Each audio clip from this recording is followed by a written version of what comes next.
come together, the people of the world can change. One plus.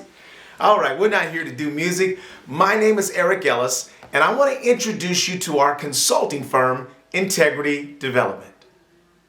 There are thousands of consulting firms out there, but before you find the right partner that fits for you, the first question you need to ask yourselves is why.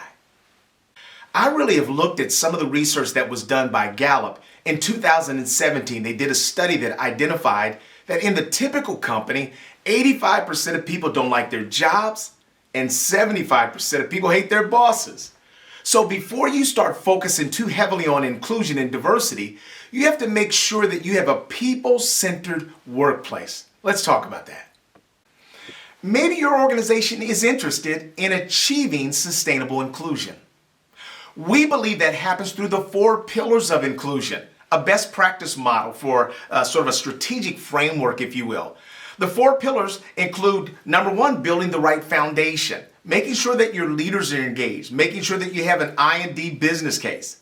Pillar number 2, developing and strengthening your internal structures, looking at your I&D learning, looking at your recruitment and development processes and systems to make sure that they are fair.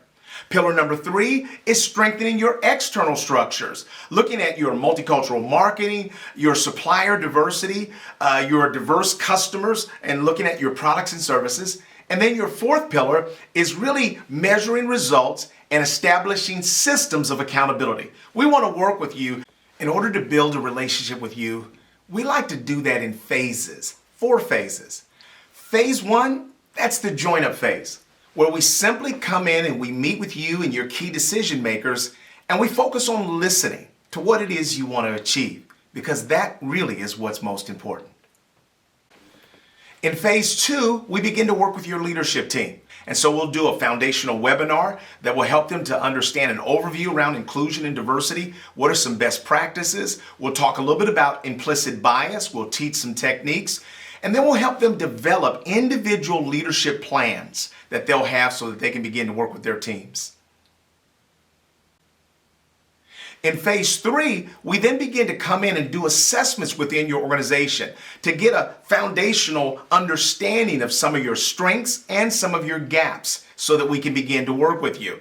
And then we work concurrently in phase 3. We'll do some foundational education with your workforce so that everybody's on the same page, understanding what it is we're trying to accomplish. You see, a lot of times, study, assessment, that doesn't really inspire your employee base. But when you begin to provide them with some real powerful foundational education around I&D, that can be very helpful.